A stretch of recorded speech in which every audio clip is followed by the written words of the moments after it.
Everybody, I'm Dr. Kristy Taylor, founder of Work Solutions, and I am so excited today to bring you another episode of the DiversityWORxKS Roundtable Series. This is our second year in a row, and we are so excited today because we actually have an expanded guest panel. And today we're focusing on empowering BIPOC and women. And you guys know that we really focus on workplace resiliency. It is part of our mantra here at Work Solutions LLC, and it's work, WORXK. We like to say that we are the prescription for change. So today I am so excited to have with us several executive coaches, leaders, people in this space who are going to introduce themselves, and then we're going to kick this conversation off because, again, everybody's going to be speaking from their own perspective and experiences and just sharing their stories. I always give this disclaimer. I recognize the political climate that we are in, but Work Solutions and the people who are here represent today, this is a very apolitical event.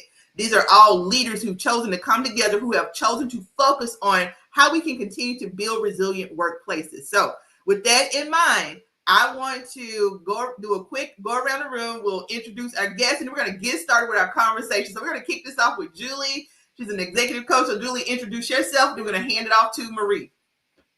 Thank you, Dr. Kristy. I always love being aligned with you.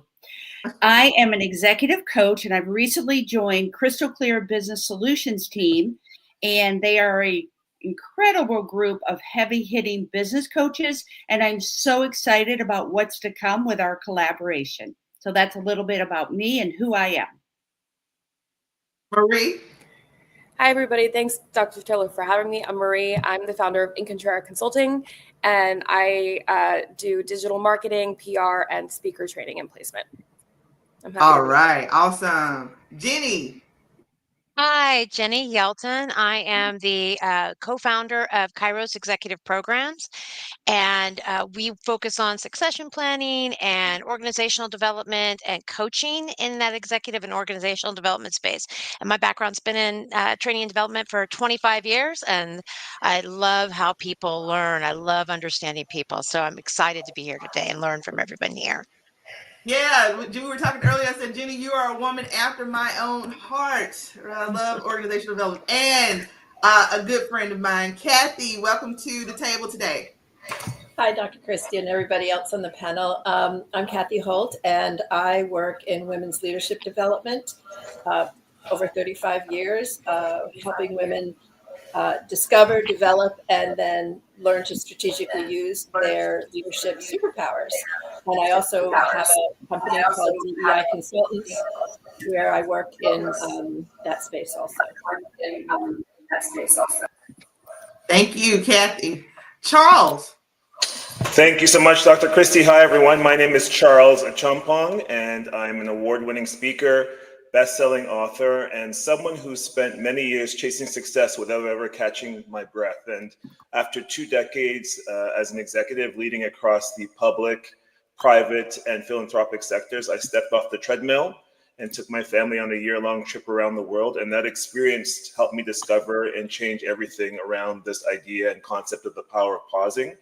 And so now I'm based in Toronto, Canada, and I teach ambitious professionals how to build powerful pauses into their life so they can stop running on empty and start living fully. So it's a pleasure to be on your podcast here with these esteemed guests. Thank you. And Elexus, I just want to say that this is one of our biggest panels that we've had.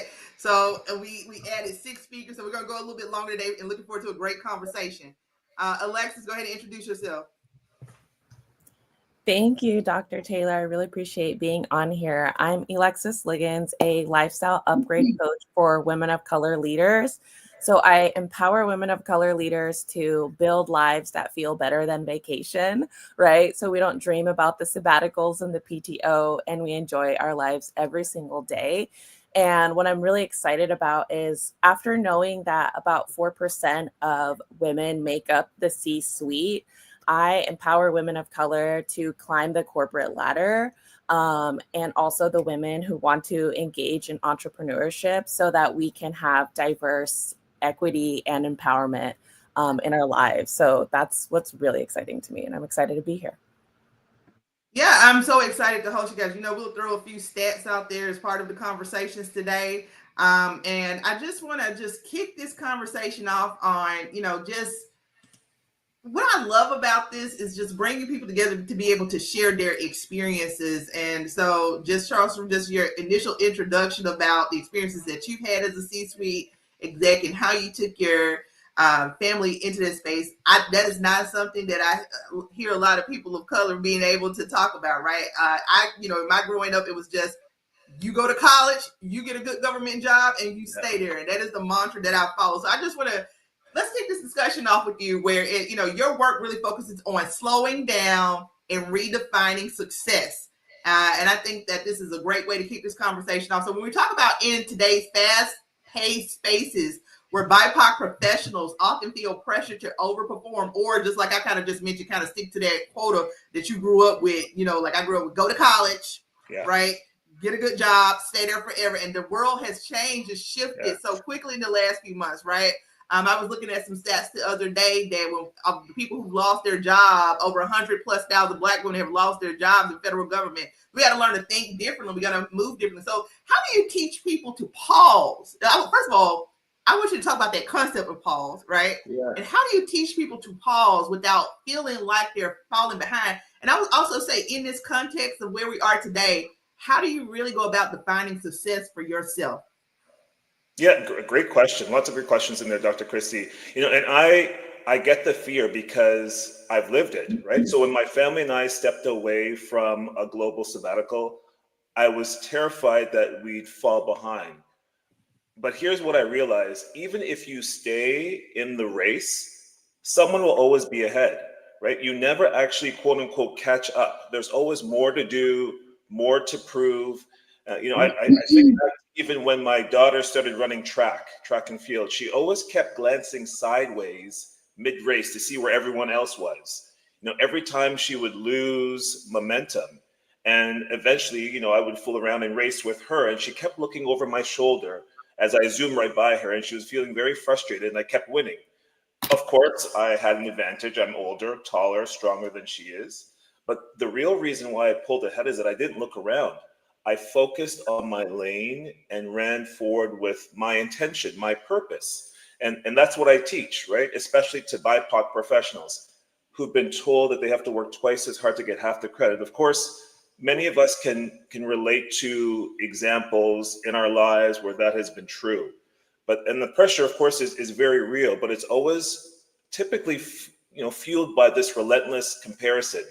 We confuse this idea of motion with meaning, with performance, with purpose.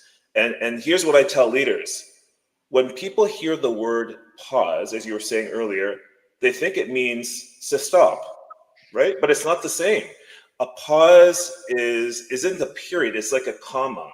It's a deliberate breath in a sentence. It's an opportunity for you to reflect, to recalibrate, and then continue, right? Just like in the sentence, a pause in life adds that clarity and that impact without it all kind of running together. And so then we begin to lose the plot. So it's important to remember that pausing isn't about stepping back. It's about stepping aside, or stepping aside forever. It's about stepping aside long enough for us to remember who you are, what matters, why you're running in the first place, and where to.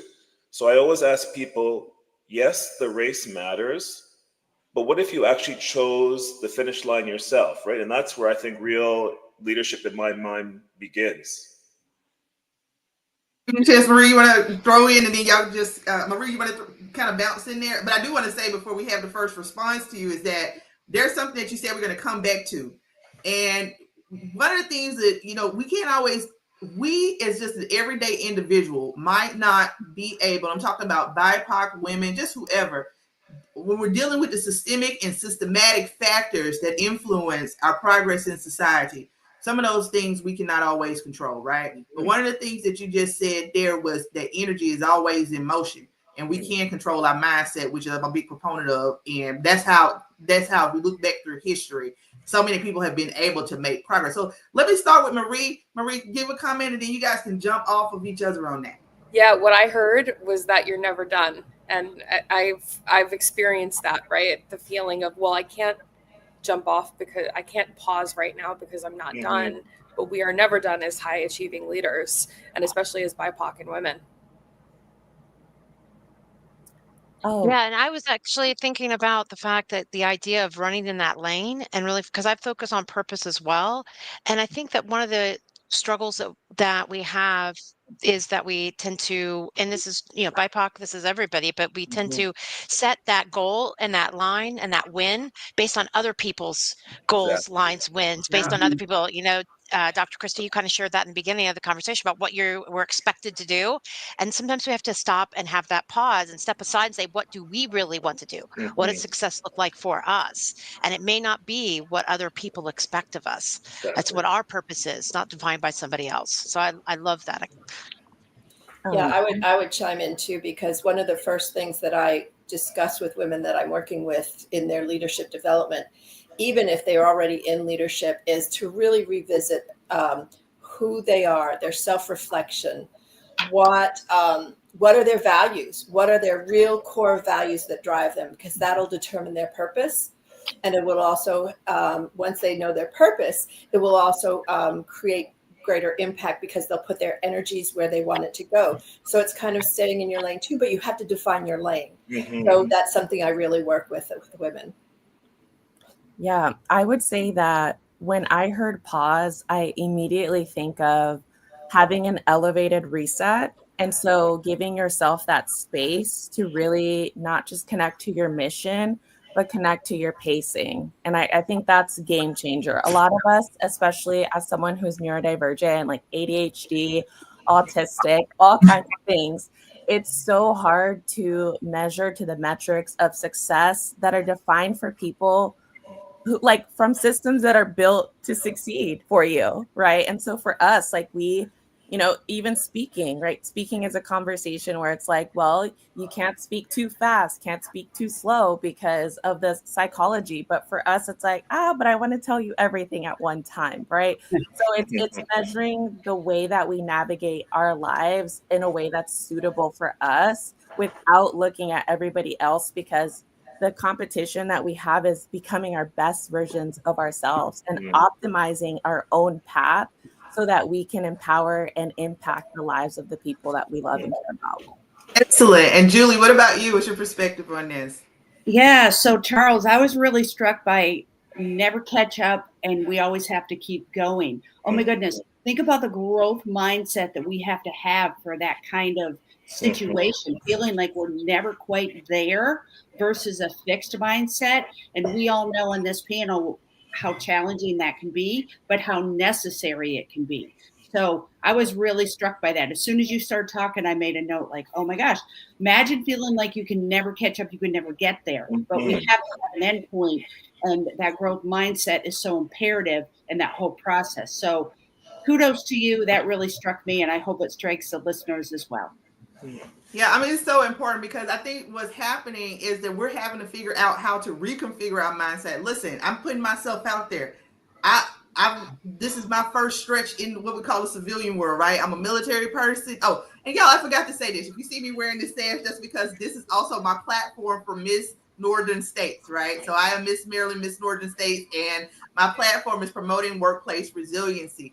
And so it's not only just a part of what we do at Work Solutions, it's also something that I champion and is part of my mantra every day. But I was going to say, I'm just looking at this from a coaching perspective as a career coach. And I've met so many people over the past few months who are having to rework their mindset, have that growth mindset that you're meaning, or even some people who have decided I'm going to take a pause, right? Because maybe they're transitioning out of the federal government and or your role, and you have to figure out, what am I going to do next when this has been such a big part of my life? I mean, we talked earlier, quite a few of us are up here in the Virginia, DC area. And so, you might know somebody who's been impacted by that.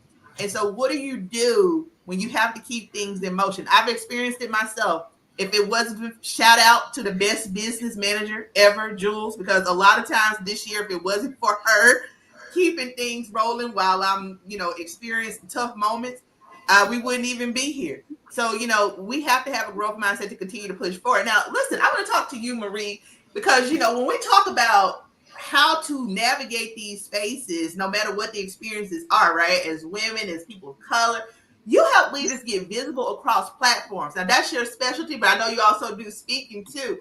What advice would you give to women and BIPOC professionals who struggle to be seen or heard in spaces where they feel invisible? That's a great question, Dr. Taylor. So one thing I want to say to women and BIPOC people everywhere is that if you feel like it's harder for you to be visible, you're actually not imagining it, right? I think, Elexus, it was you who said that there's 4% of the C-suites are Black women, right? Isn't that the stat?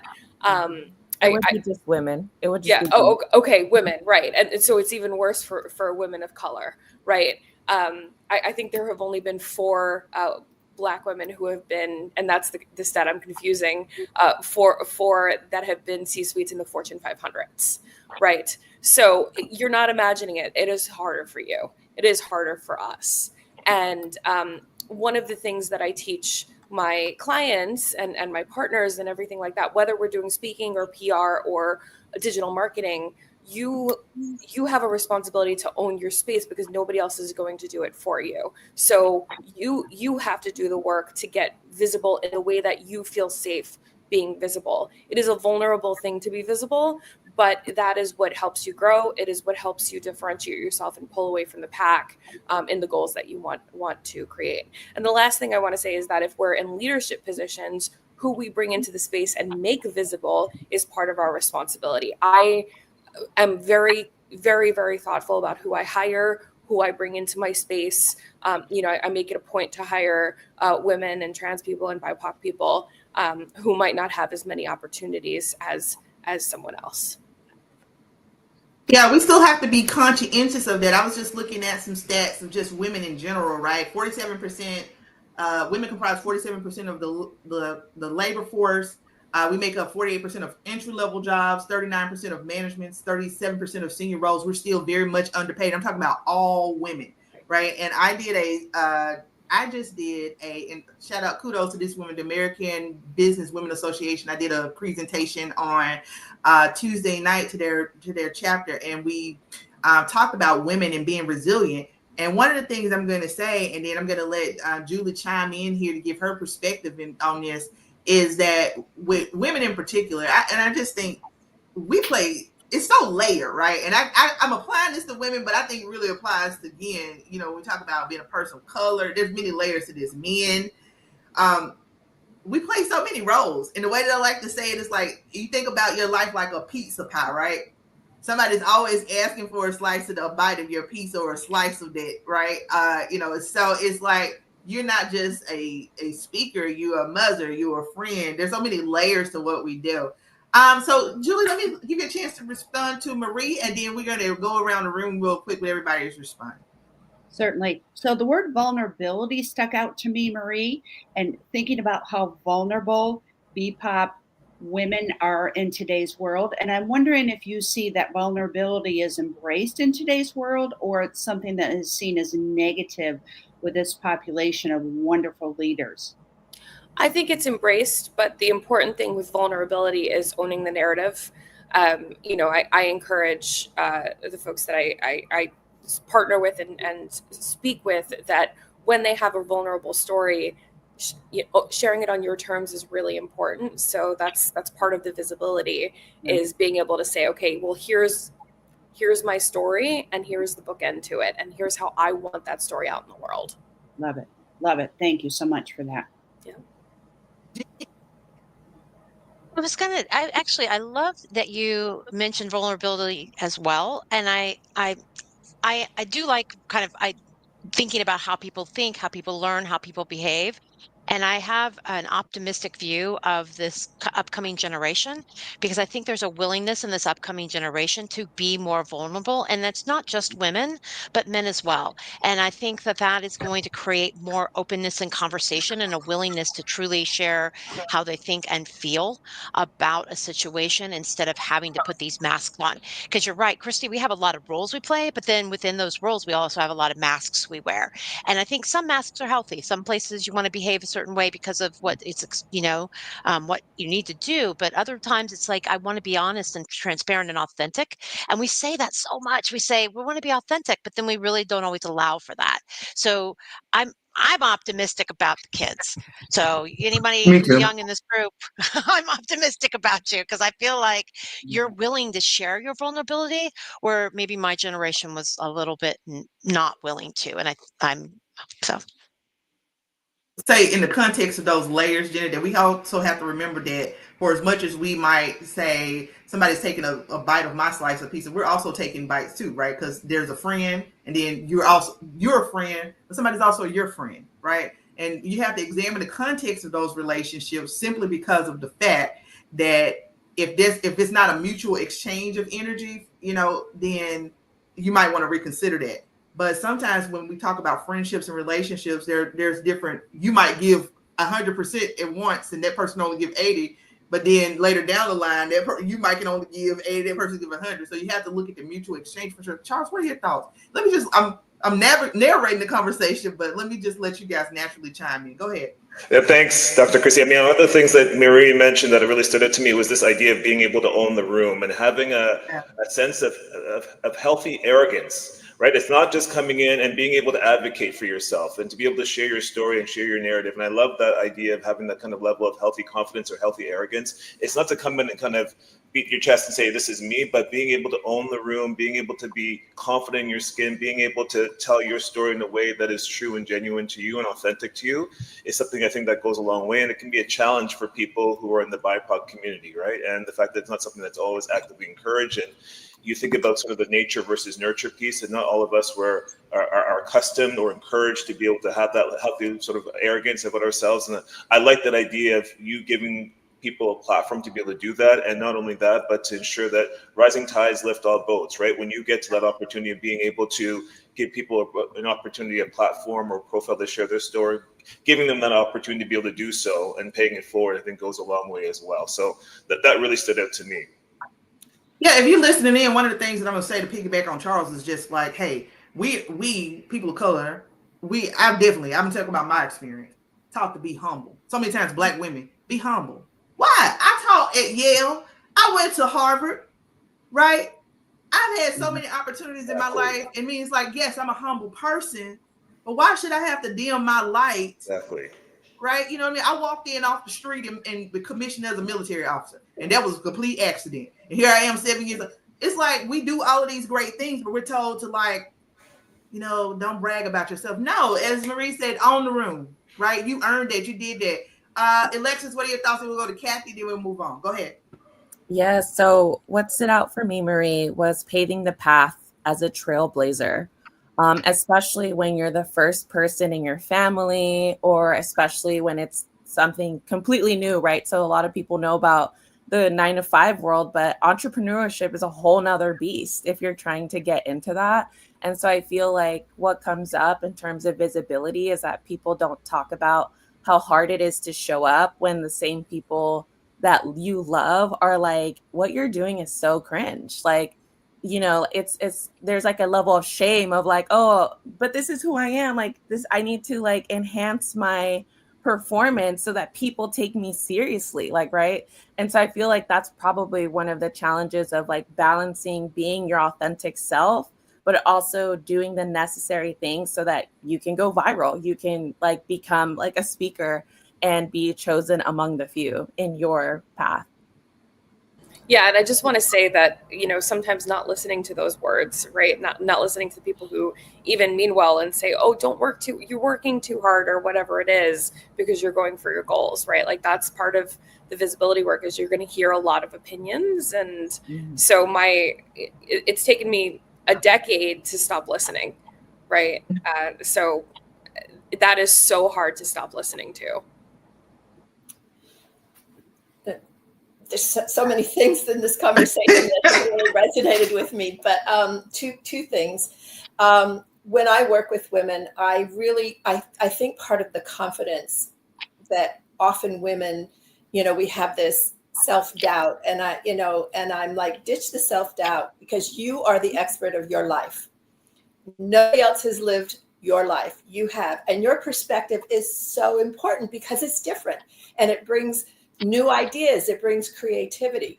So that, I think, sometimes helps them feel the confidence that they can share that story. And you're right, they have to be careful about how they share that story and the vulnerability. My daughter is Brazilian American, and she had a stroke when she was 18, and she has some physical limitations now. She's doing great. So, everybody, she's doing great. But I do know that she has struggled at times because of the systemic barriers.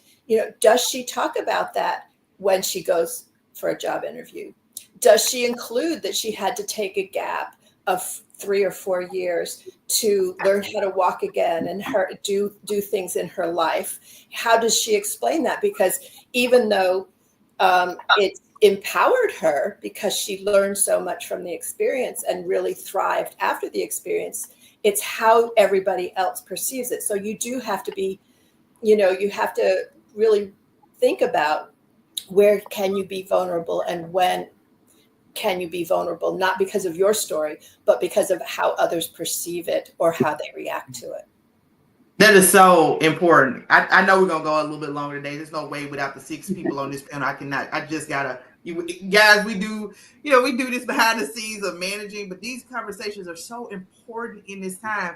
And I do want to say it is, if I'm not mistaken, it is Disability Pride Month. And so I do want to acknowledge that because we kicked off last month. It was Pride Month, and I totally forgot to acknowledge Pride Month when we kicked off last month.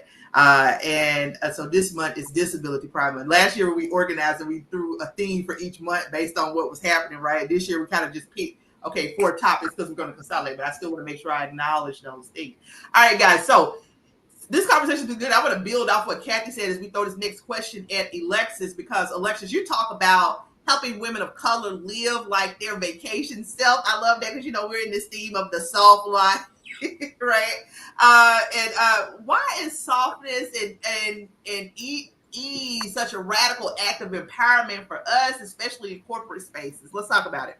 Yeah, no, let's talk about it. So softness and ease are so, so important because, y'all know we live in a very hyper masculine dominant environment, right? So it's prioritized. It's something where, being someone who's nurturing, like that's only allotted for specific roles, right? So even in the corporate spaces, it's not necessarily allowed, or you're seen like perceived as weaker or something like that, right? So the conversation is, one of the things that's important is that being soft and having that ease is what allows you to have that fulfillment, that joy, right? Because that's why we're dreaming it and daydreaming about our sabbatical and our PTO, because we're running ourselves over the mill, right? So we're going against ourselves energetically. And that's the biggest part of the problem, right? Because we need to have this embodied feminine leadership where we are embracing the lightness that we are, right? I'm a witty person, so I love to banter. I love to joke, right? That's a fun part of who I am. But for my dark feminine, like I'm a bold person. Confidence is something that shows up naturally and that turns off some people in my everyday life. But that's what I need to lead with, right? And so I even told myself, like, one of the characteristics of the dark feminine that I want to embody is being fearless and passionate, right? Because when women embody that, it's like, oh, wait, you're too ambitious, you're too this. But when men do it, like, there's not a problem, right? It's like, that's normal, that's your path. And so it's doing it in a way that's sustainable for you, that feels good, right? Because you're operating on your flow. And that's the biggest important part, because we tend to burn out really, really bad, right? And that's what happens because we are overcompensating instead of doing things in a way that works naturally for us. So it's an emblem of freedom because you're doing it on your own terms. I love that emblem of freedom idea, because I know y'all know I gotta say it. We get stuck with that mantra of the strong Black woman. And I don't know, I can't speak on behalf of everybody else. So I want you to share your experiences, because I know I've kind of drifted away from this, but I know at the very beginning of my career, I was kind of like, what I take on, I got to take it on for the whole world. I take it on for my hood, my community, my city, my state, the world. And then you put so much additional pressure on yourself to represent. I don't just represent for Black women. I represent for military women. I represent for all women. I represent, you know what I mean? How much pressure are you going to put on yourself to be in this space?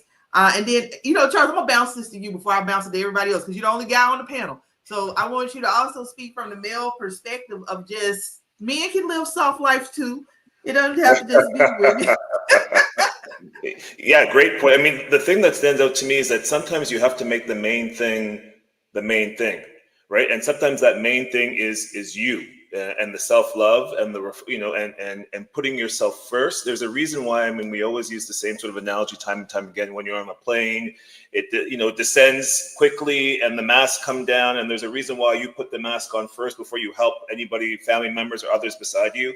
You have to be able to put yourself first. And it's not something that most people are accustomed to, particularly women and members of the BIPOC community, right? You're there to, like you said, Dr. Kristy, you're there to help everybody else, make sure everyone else is okay, or you're there to, when you're speaking, you've got to make sure you speak on behalf of your community. It's exhausting, right? And so it's important to ensure that you put yourself first, because if you don't look after yourself, how are you going to have the energy to look after anybody else? So for me, it's important for you to make the main thing the main thing.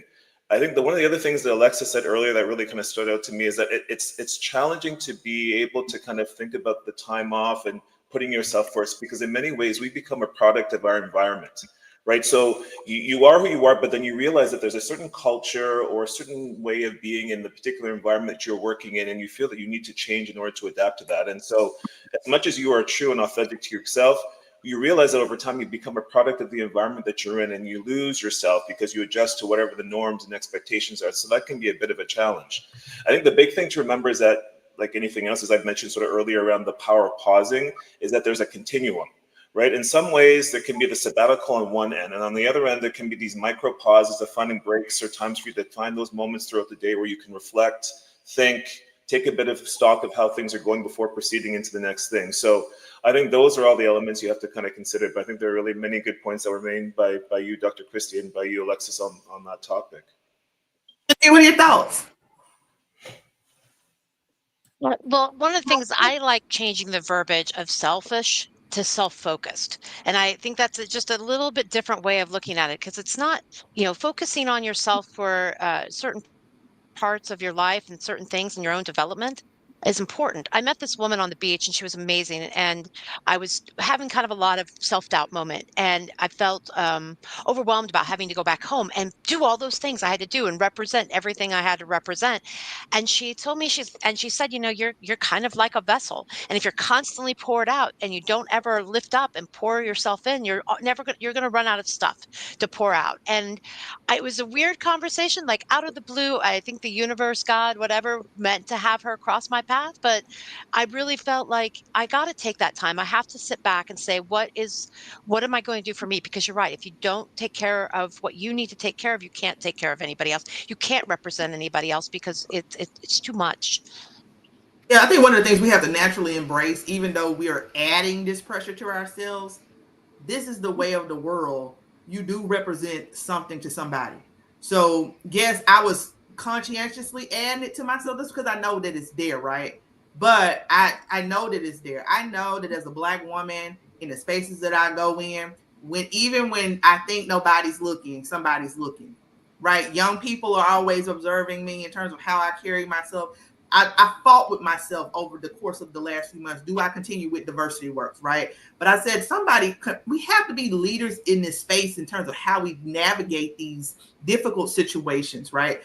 And so you have to recognize is that no matter what, even if you choose to peel off the labels, in many ways, it's still going to be there. There's still going to be that added pressure, right? I mean, there's still going to be that expectation because somebody's always looking and admiring you, even when you don't want it. Right? Or even when you're not necessarily looking for it. So, but don't pressure yourself by taking it on, by feeling like, just be who you are. Like you said, Jeni, I love that I took a note there, selfish and self-focused, because by focusing on yourself and connect and just building that connection with yourself, it's going to radiate. What is this guy's name? He'll come to me. He says that work is always working. It's working for you or working on you, right? There's that business coach who says that. Let's go to Julie, then Cathy, and then we'll end it with Maria, and then we'll move on to the next question. Okay. What stood out for me was embrace who you are. And I thought about my own life. In our family, we have an artist and we have a musician, which would be our grown and flown kids. And I always compared myself in the backdrop of my kids. Like, they are so artistic. I am not artistic, and I own that identity. Fast forward over the last couple of years, building life coaching business, building executive coaching, 3 book collaborations. Oh my gosh, the thing that I love the most is creating. That is artistic. I love to pour into my writing. I love to create things for clients. And now I've been able to step back and own that identity.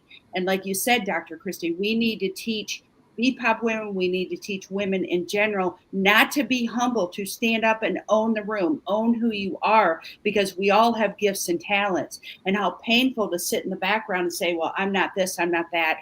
That's all fixed mindset, limiting beliefs, or narrative that we've been told. But how empowering to be able to embrace that and say, this is who I am, and own it. So that's what stuck out for me.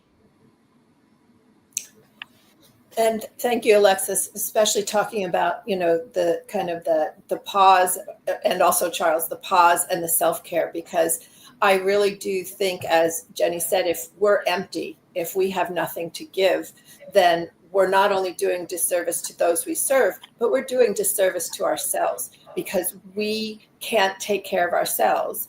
And that, I think, often when that happens, when we get the burnout, it's because we've gone in so many different directions, because, they say, if you want something done, ask a busy woman and it'll get done. Well, that might be great for the person who wants something, right, but it might not be really good for the person who's doing it, the woman who's doing it. And so, knowing yourself and taking the time to pause and to think and reflect and get to know yourself, then if somebody asks you to do something, is this really part of my purpose? Will I have an impact here? Or am I just doing something to help somebody else? Now, we all, I think, do that. We all do something to help somebody else because we live in community and we have people that we want to support. But doing that constantly, that's what happens. That's where burnout comes. I mean, that's where we get empty, because we're giving. So I thank you for bringing this up, and thank you for all the other people that have spoken on this panel, because, I think this is something that, especially as women, as Jeni rephrased it, when we do self-care, we're called selfish often. And that's not, we have to kind of get rid of that narrative and say, no, I have to take care of myself too. Yeah. It's a trickle down effect, right? So for as much as people are watching you when you're in the bad suit and the heels, they're also watching you when you are run down and run over, right? And they're gonna be like, well, and the crazy thing is, when you're in the suit and heels, that's when you're the baddest. You're that woman, you're the leader.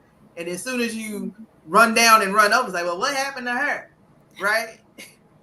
Okay, it was because she was trying to wear them red bottoms and they hurt, right? It's like, we always, so it's just, that's why you have to take that off. Marie, let me let this end with you, and then we're going to go on to the next question. Yeah, what I heard is ease. And I know, as a high achieving person, right, as an ambitious person, sometimes I get so caught up, well, I have to do the next thing. It's so hard. And I sometimes I make it hard for myself. And so just the reminder, I think we can all use the daily reminder of this gets to be easy as well. And we get to come at it from a place of ease. Yeah. And I think we're going to ease on to the next question. Mm-hmm. And I'm going to take the word, 2 things. I'm definitely taking ease with me today. Right. And then I'm also taking self-care to self-focus. And Jeni is getting the next question, because I think that this is just so powerful what you said. Now, Jeni, we work in the same space. I love it. I love that you do organizational development, and through your work in leadership development, what have you noticed about women in BIPOC professionals, how women in BIPOC professionals are being prepared or not being prepared for higher level roles? And I'm just going to say this within the context of your question. I get it. We live in a society today where we're moving from, I'm going to go back to just the systemic and systematic things. Just because we don't say it, just because we show up and say, hey, we're all equal today, it doesn't equate from historically, right? Those things that women have experienced, people of color have experienced, And so we still, just because we're not talking about it today and suddenly we can't just make it disappear through regulation, right? We really do have to be mindful as leaders that these things still exist.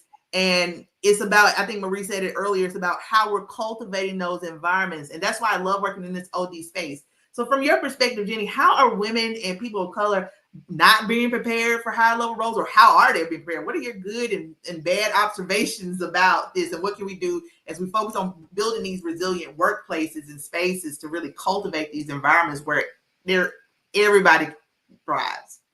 Well, I think it's really important to start with, how we define what leadership actually is. And real leadership is about inspiring and supporting. So these are the same topics that we're talking about. Women tend to be pretty good at naturally, is that idea of helping and wanting to be supportive of others. So it can actually be a great benefit to have those skill sets. Here's the problem, and I know, Dr. Kristy, you know this, that when women apply for jobs, and there are statistics that when women apply for jobs, the majority of women will not even apply for a job unless they have every skill listed on there at a high level that they feel like they are confident in it. But men, and not maybe you, Charles, but some men will apply, the statistics say, will apply for a job if they have 50 or if they have the confidence that they can do it. They have the capability and ability of achievement. And so I think the biggest thing that women struggle with when being promoted into leadership roles is not understanding their confidence that they have to say, okay, this is what I got promoted for, and I am good. I have a theory called like a fatal flaw theory. And the idea of it is everybody has flaws. I'm going to just make it real. Nobody's perfect. You're never going to be perfect. So why spend so much time and energy on the things that we struggle to do? Stop. Focus instead on the things that you are going to be known for, that you're successful for, that people love you for. If you spend all your focused and time and energy in that space and find ways to either delegate or even ignore some of those other pieces, you're going to be successful. And I think that's because you can handle those things. You may not be perfect. And I know, Charles, you mentioned something about perfection, which I want you to, I love that. I'm interested to hear, because I feel like that's the thing. Is like, I feel like I have to be perfect in my professional life at everything that I do. And I need to really just say, and I tell women that are leaders, like just really lean in to what you're good at and keep building on that skill. There's ways to find substitutions. And the reason I call it fatal, real quick, if it's fatal to your career, it's fatal to your actual life, or fatal to others, then you need to find a way to work around it, not perfect it, work around it. So that's kind of my advice I give women that are in leadership roles. And that's how they show up. They struggle trying to do it all. And I'm like, pick your lane, pick what you're good at, give all your energy to that. I can give you a round of applause because I just love what you said about women not being confident, but men being confident enough to just like, I don't care, I'm going to apply for it, right? And in women, we're like, well, I don't know, the job description says this, the job description says that. And it's just like, you just inspired me because I kind of teach by the book when I'm teaching some very basic classes, but I got to say more of that, right? Yes, you want your resume to line up with the job description, but also you don't have to just like be bold enough, just be bold enough to apply for something because you have the skill set. Thank you for saying that, Jeni. Can I bounce this over to you because I know that you have worked in this space with women for a long time and through your business. So let me give you that first response. Kathy? Oh, sorry. I didn't hear who you were calling on. Sorry. I was so engrossed in the conversation. Yeah, I think absolutely what you're saying, Jeni, is so right, and especially the statistics about applying for jobs. I think this does go back, and I harp on this so much because I just think it's so important, is you need to know your strengths, and you need to do that self-reflection to figure those out. And just because you're not strong in something, that doesn't mean so many times you hear, well, if you have a gap, you've got to learn more. Well, yeah, we all need to be constant learners. But sometimes it's not about trying to change yourself. It's leaning into those strengths and finding collaborations or partnerships or people to work with that can fill those gaps. I work with a woman I do a lot of international work because I work through the UN and several NGOs that work with women around the world. And there was this one woman in the Honduras that was an incredible farmer. But she saw that all the farmland was owned by men. So the women were doing the work, the men were getting the money. And she was like, I don't like that, you know? So she convinced the women to start saving some of their money, buy up land so that they owned the land and they got the profits. But unfortunately, she was not a good organizer. But she figured out she wasn't a good organizer. We talked about that. And she collaborated with a woman who's a great organizer. And they now have over 10,000 women in their cooperative. So yes, she found her strength. She walked through her journey with her strength, but she also learned how to fill some of the gaps, not by trying to go out and become a new organizer, but by working with somebody that could, another woman. You speak on the power of synergy. We'll bounce this to Julie, then Charles, then Marie, and then Elexus. Okay, so I would say I'm a recovering perfectionist. And as Charles said, if we're always chasing something, but think about that in terms of being a perfectionist, we're always running to something that's we can't ever find. We can't ever catch it because none of us are perfect, right? So a better way to reframe that is to own our competencies. Oh my goodness, that really struck me. Nobody's perfect. But if we can list what we're good at, what our talents are, imagine the mind shift and imagine how differently we would show up. So that's what stuck out for me. Charles? Yeah, I love that. Own your competencies, because sometimes we're so by the book, right? We're so by the book, but you, like you said, Cathy, it's about creating synergy, right? And especially if you're running a business, you don't have to do everything. Okay, Charles? I mean, there's so much to unpack based on what Jeni also has mentioned earlier. You know, this idea of why men apply for jobs more likely than females or those in the BIPOC community. Sometimes I feel like, you know, men are socialized to see potential as qualification. And so what I mean by that is that men are often, I feel like, are encouraged to apply on what they can grow into. Well, I've seen only from my own siblings, from my own spouse, you know, women and typically others in the BIPOC community are taught to put themselves forward only when they've proven that they can do the job, right? So I see a lot of elements of that. And I also find that men assume the benefit of the doubt. Like men often trust, and again, from what I've seen in my peer group, men often trust that hiring managers will overlook their gaps or take a chance on them.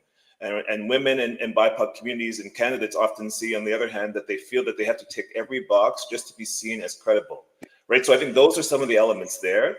When I go back to the original question as well, in terms of this idea of leadership development around getting noticed of how women and BIPOC professionals are either prepared or unprepared, I often think that in many cases, particularly in the BIPOC community, is that we tend to be over-mentored and under-sponsored, right? Women and BIPOC professionals often receive plenty of advice, but very rarely do they get access to those positions of power, right? They're coached to lead, right? But they're rarely championed into rooms where those important and key decisions are made, right? Or in many cases, they're given many firsts without any of the infrastructure or the wraparound supports, right? They're placed in high-profile roles without the support systems, the political backing or the internal allies, and we take others for granted, and they end up leading out, you know, burning out or have these quiet exits, right? There's so many examples, either publicly or privately or in our own careers, that we've seen that. So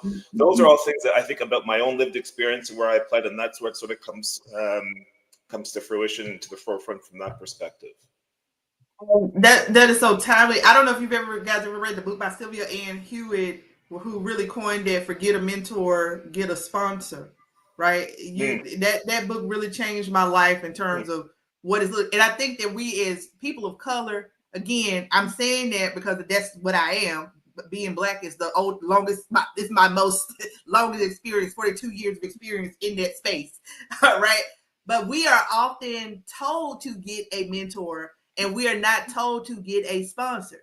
We're often told, well, you got to find a mentor. So when I worked in higher education, I didn't go try to match connect myself with one of the VPs or something like that, someone who would train me to follow in their footsteps, I went and got connected to the department chair. Exactly. And that person is like, they don't, you know what I mean? I eventually became, but my point is there's like, if you want to build yourself up in these spaces, you got to connect yourself. You need mentors and sponsors. Some people call it your personal board. Like like I like to say the business of you, then this is your personal board of directors, right? You need a mix of mentors and sponsors. And if you don't know what a sponsor is, that's going to be the person who's saying your name when you're not in the room. And to the other point, Charles, because I definitely have experienced that there, being placed in a position, you just placed there. No support. You just placed there and given the title, no support, no training, nothing. That's the right? luck. And then you just expected to just succeed. Boom. Well, you're here. And what I like to say to that is you gave me a seat at the table, but then you kicked the chair. Okay. All right. I say that all the time. Yeah, when you bring in Dr. Taylor because of her credentials, but then you kick the chair. All right. And I think that happens to so many people. I think I'm getting a little too passionate about this, so y'all know that I've experienced that. Let me throw it over to Marie and we'll wrap up with Alexa, then we'll go on to the next question. Yeah, and this mentor now I'm getting a little excited too. I'm getting a little fired up. The mentorship versus sponsorship happens in entrepreneurship too. I'm in my 10th year of business, and I still get people who have been, it's usually white men. I don't want to make any generalizations, but that's usually who it is, who have been in business for shorter times than me, who will say, well, let me tell you how you should do things. That's true though. And I go, well, I've been an employer for 5 years now. I've had a business for 10, I've been profitable, and then I throw my numbers out and they just kind of quietly walk away. And the truth is I am also over mentored even when I don't want to be. And then I'm very often under sponsored. And so the twice as hard, half as far kind of thing is absolutely true in the entrepreneur world as well. Marie, and I'm saying that's true because I thought you were going to go in a different, because I've had the opposite experience. It has truly been, it's truly been white men that have sometimes given me the seat at the table and served as a mentor and a sponsor, recognizing my potential. So it's like, it can go both ways, right? I've had 100%. Yeah. And not to say I haven't had white men who have been great champions of me, right? As clients, as partners, as sponsors, what have you. But the opposite is also true, right? Yeah, because I've also said in rooms where, and I actually just wrote an article about this that'll be published for Dear Black Woman magazine, where when I talk about that kicking the table, where I've said in rooms where people have, I come into the room, then I started talking about my credentials. It's like, oh, she is a doctor. Okay.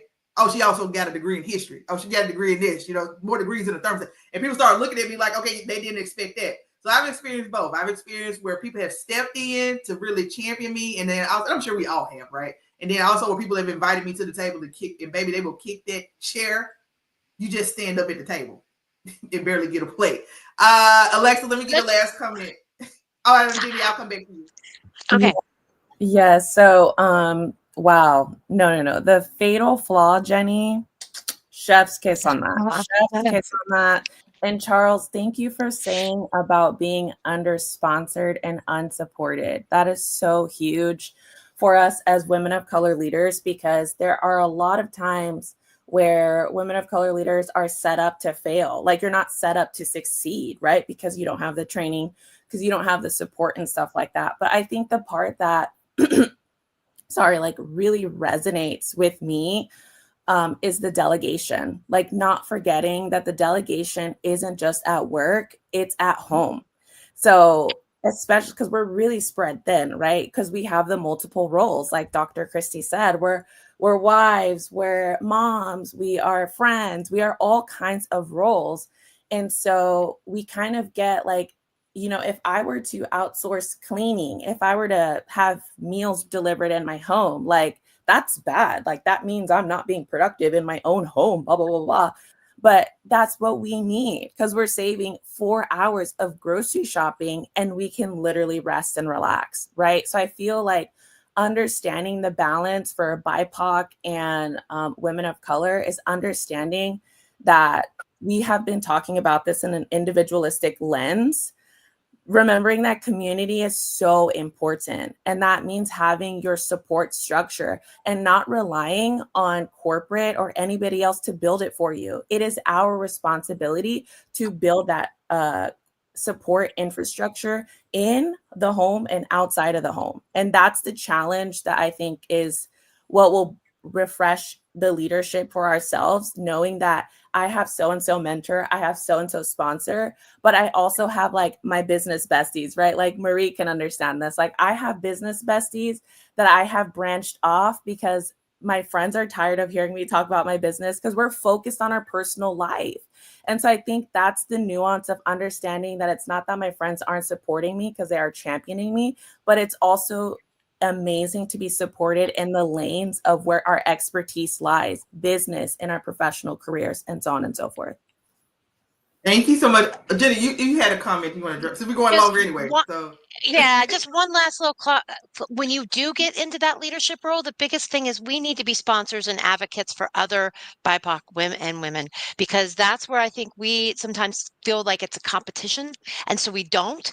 And we need to be more like aggressive about like, hey, let me look for opportunities to introduce you and bring you to the table, because at the end of the day, networking and relationships are really what gets those leadership opportunities. So if you have a good sponsor, which I've been blessed with, Kristy, sounds like you've been blessed with, then introduce that same sponsor to somebody else that can help bring those opportunities forward. So that's because as a leader, always be a sponsor and an advocate for anyone that you can. So that was because I was going to say, I've been sponsored by a diverse group of people. If it weren't for people recognizing the talent that I have and bringing me to the table and giving me opportunity, so I don't knock we don't knock anybody off the table. Make sure you have in the spaces that you work in. But one thing I have to say, when you go into these spaces, you have to make sure, to what Alexis just said and Marie just said, that you're delivering quality work. Because I don't think that people understand that when it comes to sponsorship, how it differs from mentorship. Because sponsors, they're attaching their personal reputation to you. So people who have attached their personal reputation to me, they didn't do it because I was a Black woman. Yeah, I'm Black. I happen to be Black. And I mean, sometimes we need that. But also they were willing to do that because they know that I will deliver for them. So they had no problem speaking to me and what I will deliver and bring to the table. So don't just think that somebody. So I want to be clear on the context of sponsorship, right? Sponsorship means it's not that they're just sponsoring you because you're BIPOC or a woman. Right? If they are sponsoring you, that means that you are delivering. Okay. And that because that person is attaching their reputation to yours. So even years down the line, once they're gone and you're still in that space and you're bringing on the next person, you're creating a lineage that's associated with that reputation. So please, as you work in those spaces, I went to a event, and this is where I was introduced to Sylvia Love, her work. And I just dropped the link in the clip. I mean, a video link of her speaking, but we were just talking about that. How do these people make it to college presidencies? A lot of times those folks who make it to a college presidency, they're working behind somebody, being loyal to their person, as long as it's not interfering with your morals or ethics, right? But that they get to know that person who will become their sponsor because they've worked so hard and proven themselves to that person. That's the thing about sponsorship. It's not going to be just, well, I'm a woman and I have this great credential. No, it usually comes from a relationship that was a person who was a mentor or somebody who saw your work and they're willing to attach their reputation to yours. So you can't let them down. Oh, I can stay on this all day. We need a whole nother event. I want to move the conversation on because Jeni, you started something there. Julie, you blend psychology and coaching in your work. And, we've worked together before on projects and, we talk a lot about mindset and the work we're doing. So all of the things that we have talked about today, when you talk about blending psychology in your work and you're an executive coach, how does emotional awareness play a role in how women lead and navigate these professional spaces? Thank you, Dr. Kristy. That is a great question because it's truly at the heart of my work. And I will add, I'm on fire today too, because what I've realized is I have a family member who got hurt at work and put on disability at the age of 50. So we need to think about equity in terms of how we're approaching women, BIPOC, and then people on disability as well. So thank you. This is a very near and dear subject. Okay, so imagine walking into a room and feeling like you are all alone, like you're the only one that's there, but the room is full of people. Think about that for a moment. For BIPOC women, that can be their experience all the time. And that's kind of heartbreaking, isn't it? So what comes with that? A whole set of unspoken pressures, assumptions that they are expected to navigate, and many times expected to navigate silently. So how does that show up? Subtle, often very intentional comments that carry biases. We've talked about that today. That quiet self-doubt that creeps in, that's been mentioned today. And that constant pressure to overperform just to fit in and belong, that perfectionism. And being aware of your emotionality that comes with that rather than sweeping it under the carpet, that's where we need to create space. And those are the conversations we need to have. Why? Because that empowers BIPOC women. That emotional awareness becomes very powerful, and we need to bring that into the conversations. So, like Maria said, owning our own space, owning the room, not healthy arrogance, but being aware of how we bring ourselves, how we enter the room, but how do we enter those spaces emotionally? What are our thoughts that are coming along with that? I don't think we talk about that enough. Thinking about our thinking, okay? And honestly, I'm going to give you a true transparency right now. I would rather be the most intelligently present person in the room, emotionally present person, than the most intelligent. E over I, for the reasons that I just talked about. I don't mean to downplay intelligence. I hang my hat on being very intelligent and learning and growing. But think about if we don't have the emotional presence that we need to have, especially as BIPOC women, and we're carrying all this around, we can't talk about it. Imagine how that affects our leadership. Imagine how that affects our self-esteem, self-confidence, and how we're showing up. So emotional awareness is pivotal in women's and BIPOC success in life. Oh my gosh, I love that. Think about your thinking.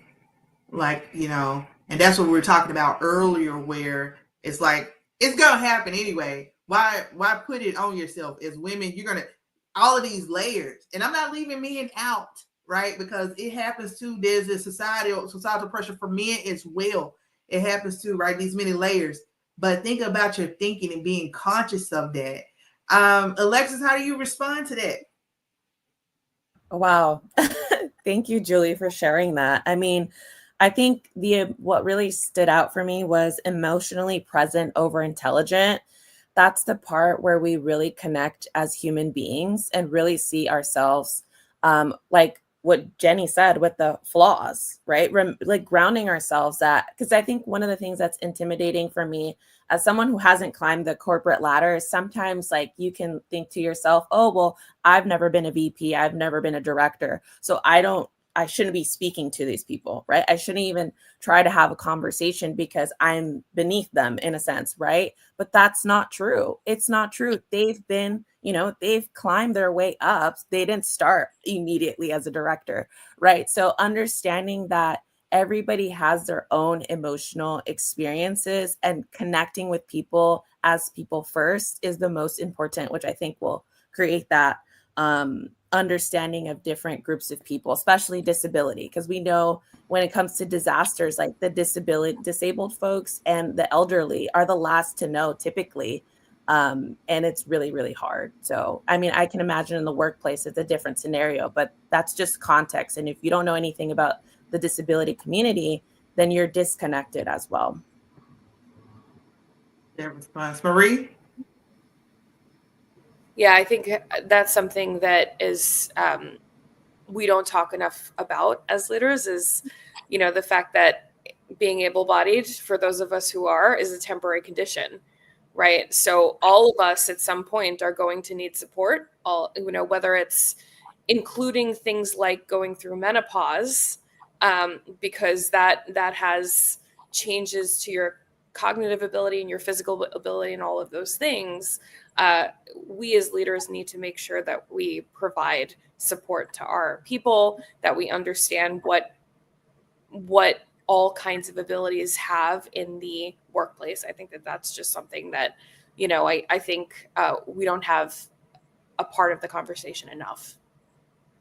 Yeah, and we made sure that last month we did have that as part of our conversation, right? Because we had Anthony on, but it's not enough. Because I think, again, in the context of DEI, which is why I say A, people forget that there's a whole class about pregnant women and people with disabilities. That's why accessibility is so important, right? When we talk about the framework that I use, my REBTDI framework, don't forget the A, because we get so caught up in it's the racial thing, and all of that is true. I mean, the stuff exists. I'm a historian, so I'm not going to deny history, but at the same time, don't get so caught up in the rhetoric of this stuff that you forget the A on DEI is accessibility, right? All right, let me move this on to Cathy, Jeni, then we'll go Charles, the last comment, because the last question today is going to go out to Cathy. Yes, and thank you, Julie, for talking about the emotions, because I think that's really plays very strongly into both how we present our confidence and just how we react. And I think that's where I talk a lot about emotional intelligence, which is not only knowing your own emotions, but it's also reading the emotions of others and knowing how to navigate that. And I think, but once again, I don't think we necessarily as women and stop and think about our emotions. And yet they play such an important role in how we show up. And so, sometimes looking at those and saying, and getting a little analytic, because emotions, feelings, you have to also think about your feelings. Why do I get so nervous? Why do I shrink? Why do I not say something? Because I'm afraid somebody might take it the wrong way.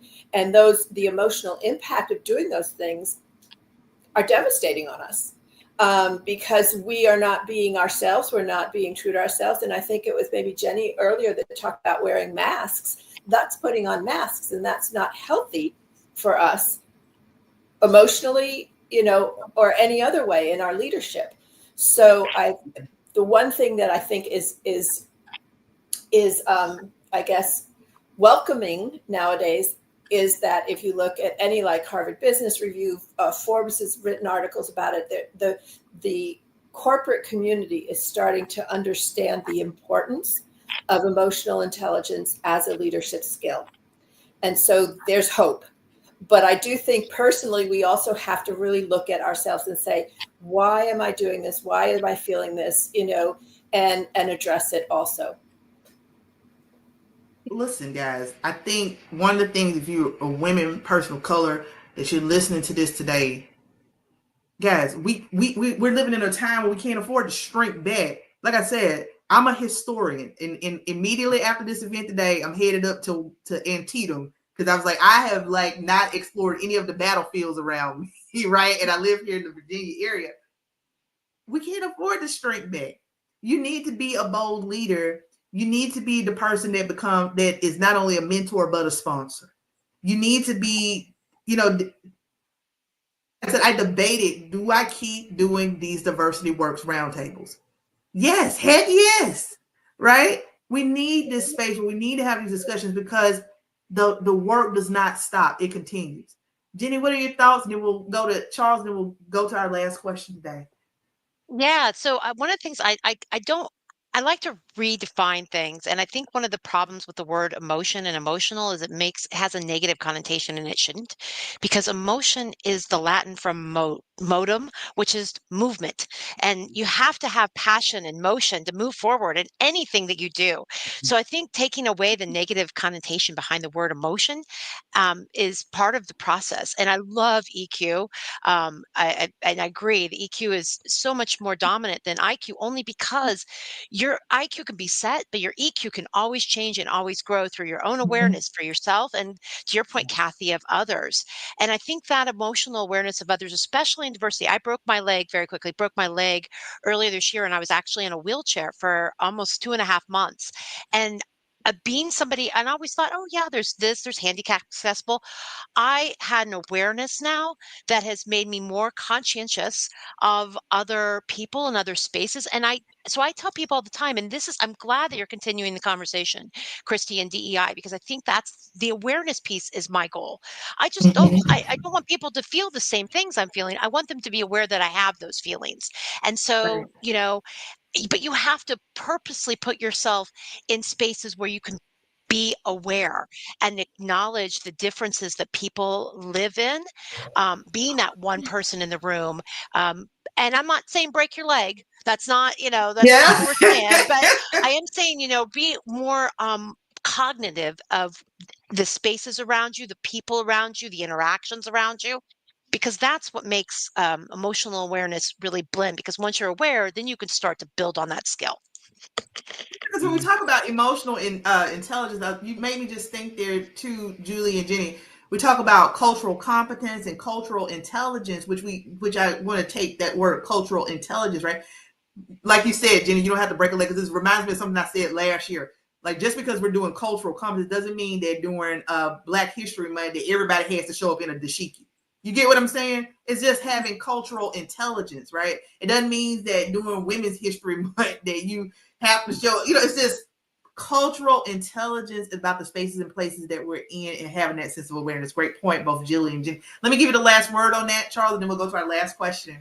Yeah, as I've been hearing everyone's responses, Dr. Kristy, I think about the female leaders in my career, and a couple of attributes when I think about the emotional awareness and how high their emotional intelligence has been. I often feel that the female leaders in my career have often sensed what's unsaid. Like, they're able to read the room really quickly, and I've enjoyed and I've appreciated and I've benefited from the fact that they've been able to lead with both empathy and this kind of precision in many ways, right? And they've been able to build cultures. When there was an amalgamation, a merger of two organizations, they were able to build those cultures, being able to be more aware of creating space where people feel seen and safe and heard, and we're able to thrive.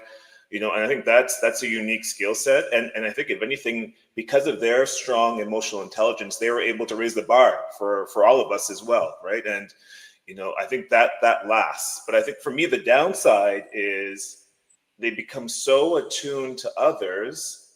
As I think about one female leader that I had in my career in particular, that they often have to carry, you can see her carry the emotional weight of the room, right? They become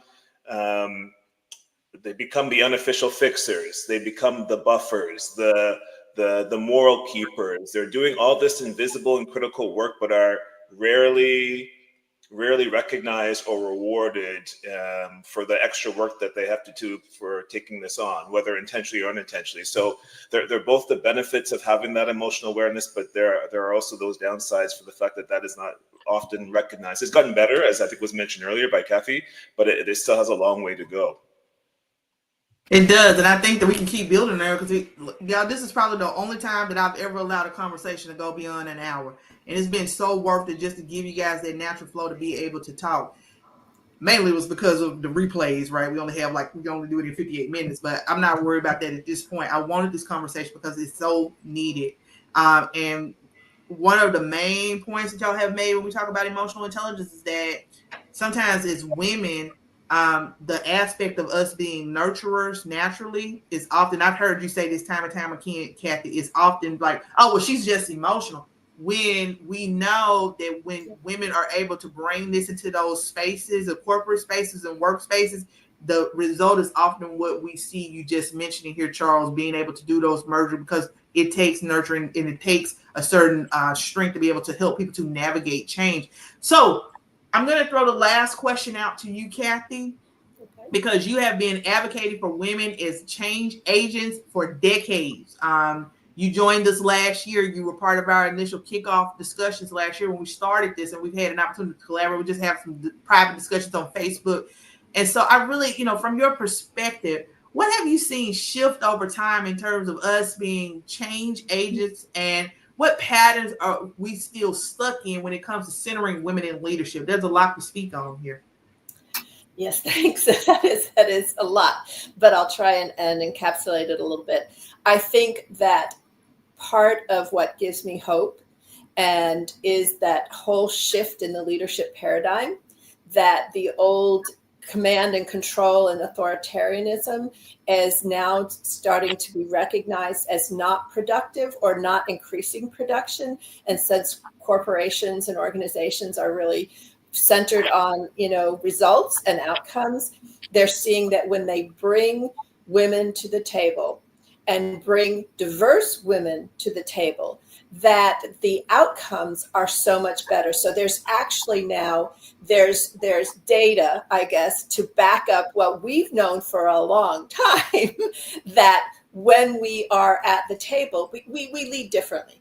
Women of color lead differently. And those differences are actually very, very helpful in creating communities of belonging, communities of respect, and team building, trust building. Those are all things that women are really great at. And the corporate world is finally recognizing that. Where I do get a little bit of pause and have to work through emotionally is that even though it's being recognized, there are forces at work that sometimes don't want to accept it. And I think that is very the challenge or the tension that is created in women trying to move into leadership.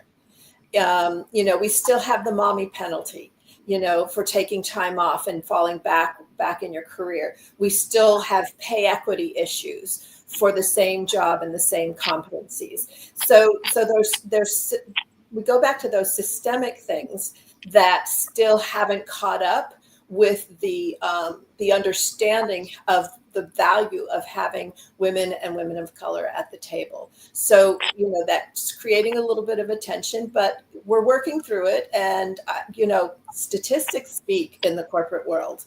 So we just have to get those statistics out more. Yeah, we do. And it's just, guys, if you're a historian, if you're got a degree in politics, whatever, you know that with this stuff comes in ebbs and flows. In about 3 or 4 years, we're going to all be back at the table trying to figure out how to bring women and people of color back. So it's just, hey, this is why we got to keep these discussions going. Marie, let me give you a response. Let me keep everybody's response because this conversation has been so good today, guys. Let me let you keep your responses at like 30 seconds, and then we're going to do our round the room. We're going to wrap up for today because, Cathy, that was so powerful. We got to keep having the conversations. We got to keep bringing the data, okay? And we know that history comes in ebbs and flows, and so we're going to flow with it. And then when it's time to ebb again, we're going to be right there as people who work in this space to bring back. Marie, let me give you a response to Cathy, then we'll go to Julie. Yeah, the mommy penalty really, really stuck with me.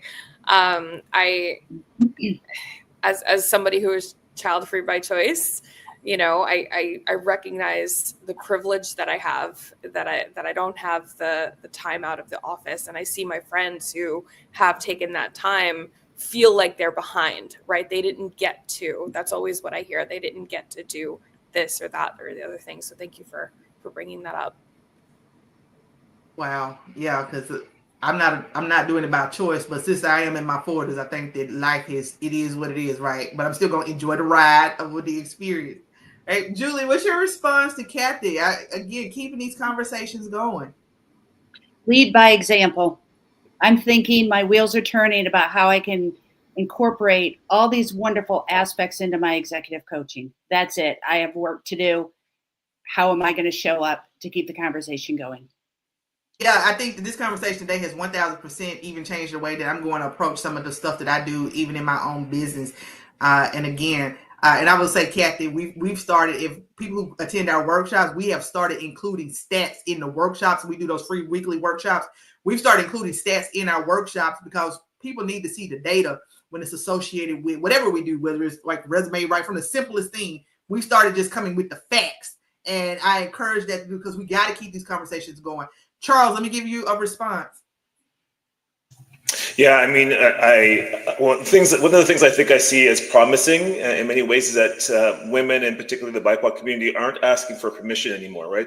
You're seeing a bit of a shift where, we've been waiting to be invited, and now maybe earlier to what you said, Dr. Kristy, about sitting at the table, like we're building our own tables, bringing others with us, right? There's more boldness, more ownership, more women, more BIPOC members of the community leading on their own terms, more entrepreneurship, a sense that, well, if I'm not invited, I'm going to create my own sort of space to be able to thrive in, right?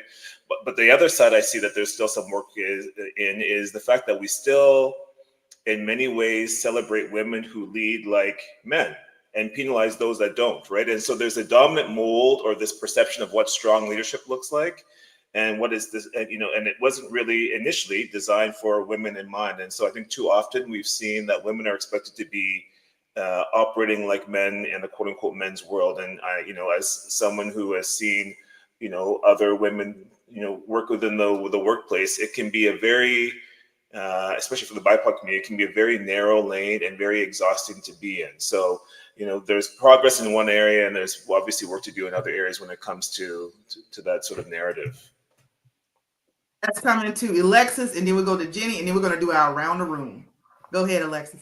Yeah, so for BIPOC and women's leadership, what I think of is lead together, right? Like we have to start abandoning the systemic view of individualism, like hyper individualism. Like, yes, we have to succeed, we have to lead on our own, but that doesn't mean that we have to do it alone. I think that's the biggest part that needs to shift, that for women and women of color, we have everyone, right? BIPOC, we have to use the power that we have earned as leverage to overcome these systemic challenges so we can all thrive. That's the way to combat it, not going the same way that they do it, but to do it in lead and community.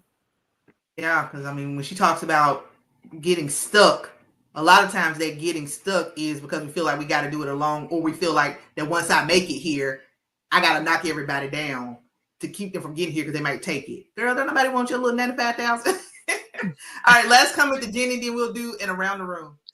Yeah, just real quick, I really like what you're saying, Dr. Kristy, about the idea of, history and the patterns and how things are. And most things change and have significant change based on fear or something that happens in events. And I almost think it's like a pendulum, right? So it swings one way and it goes way too far one way because of reactions to something. And then it comes back and it swings back the other way. It's that time in the middle that we really excel as a community, as just women, men, everyone, that time in the middle from the pendulum swings. But you have to have the swings that get out there that causes shakeup for it to come back to reality and where it really should be. And just these conversations, if you look in history, are constantly going between those swings. So yeah, what I would say is a historian is that we're taught to be very objective, right? Because when you do look at history, that's the perfect way to say it, Jen. The pendulum swings. And it swings both ways.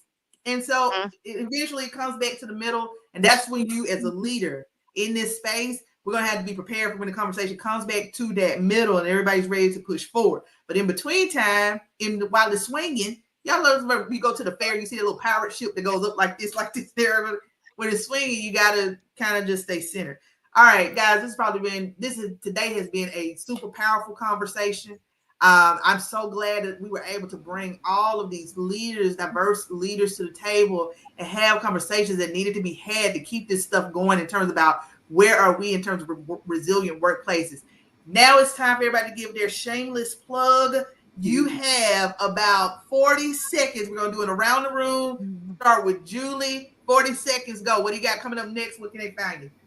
Okay, as I said, I'm an executive coach, and while the business coaches are working on strategic planning, marketing, research, and exit strategies, I'm here for the personal evolution piece. So what I do is, my mantra is very simple. Your biggest ROI begins on the inside. So I'm super excited to help executive business owners understand how their ROI is directly related to growth and scaling their business.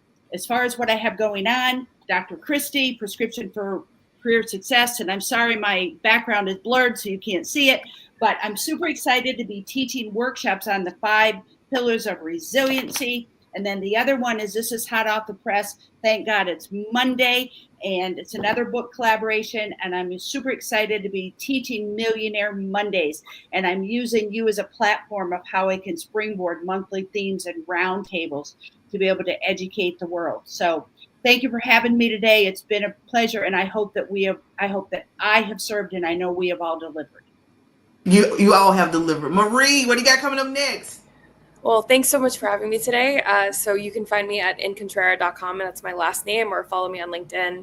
I have a full service digital marketing and visibility firm. We do media, public relations, speaker training and placement, and digital marketing.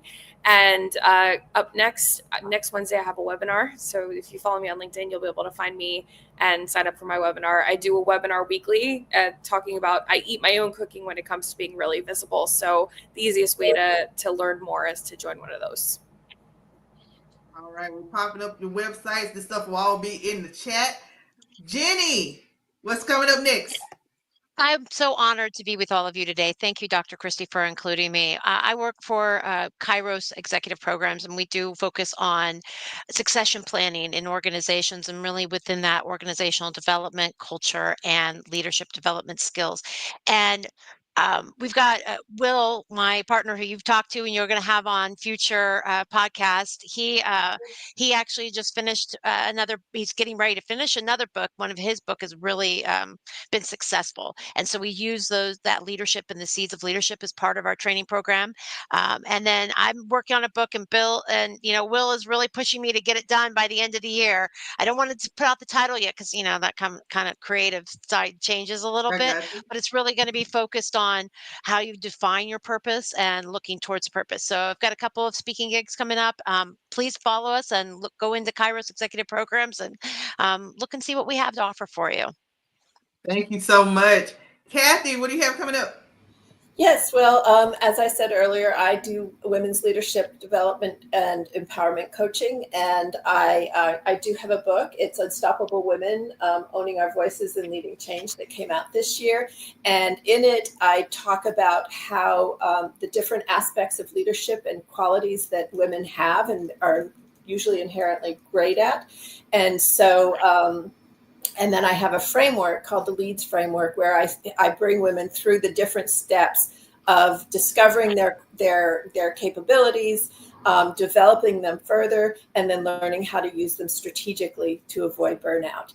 And I'm always around and speaking and podcasts and everything. So, if you'll follow me, I'd love to send you more information about how I have a lot of free stuff that I share with women, because my mission is to create a movement of women leaders to change the world. Love that. Charles, what do you got coming up next? Yeah, so what's next? I mean, it's been a really exciting season. I recently won a global speaking competition, which opened the door to launching a 12-episode podcast focusing on leadership, pausing, and purpose. So I'm excited about that coming out later this year. I'll be competing in a Grand Slam speaking final in November. And in the meantime, I'm speaking to a CEO peer group called the McKay CEO Forum, where I'll be talking about the power of pausing and how to improve your failure immunity, not necessarily making you immune to failure, but immune to the feeling that failure has on you. Delivering a wide variety of keynotes at the Wellbeing at Work later this fall in October. And of course, I'll be promoting my book called Around the World in Family Days, What We Learned When We Left It All Behind. So it talks about the narrative of my family taking some time off and taking our trip around the world, and some of the themes around the power of pausing from that as well. So I'm looking forward to sharing that. And of course, I will continue my work around teaching ambitious professionals how to build powerful pauses in their lives. And if anything resonated with you in terms of what you heard today, follow me on LinkedIn through my name, Charles Achampong, or on Instagram at Around the World in Family Days. And I look forward to keeping the conversation going. Elexus. Yes. Oh my gosh, I'm so excited. So what I have coming up is that I have some VIP days opening up. So I have 5 spots for women of color leaders who are interested in having that sustainability in their life full of ease and fulfillment. And If you want to put Dr. Kristy, if you want to comment that at my Instagram at Coach with Elexus, and I'll give you 50% off, give you the hookup for that. And so essentially, y'all know that I empower women of color leaders, whether you are in corporate or you are a woman of color entrepreneur, to have that life where you have that sacred sisterhood. So you have that support as you are creating that balance. So you enjoy your life better than vacation every day. Okay, thank you guys so much. My final plug is, of course, you can get my book. Look out for other collabs, Prescription for Career Success. We will be running these diversity events until September, and every Tuesday night we host a workshop. Check out worksolutions.com/link. Go on our event page and check out all of the stuff that we're doing. Shout out to the women of SAFE who were able to log in today and listen. I didn't forget you. I know y'all here. The Strategic Alliance for African American Female Entrepreneurs. Thank you so much for all you do. Thank you to all the panelists who came in today. Thank you for hanging in there with me this extra time that we went. The discussion is so worth it. You guys can check this out on LinkedIn as well as YouTube and across our multimedia platforms. Again, thank you guys and have a wonderful, wonderful day. Thank you. Thank you.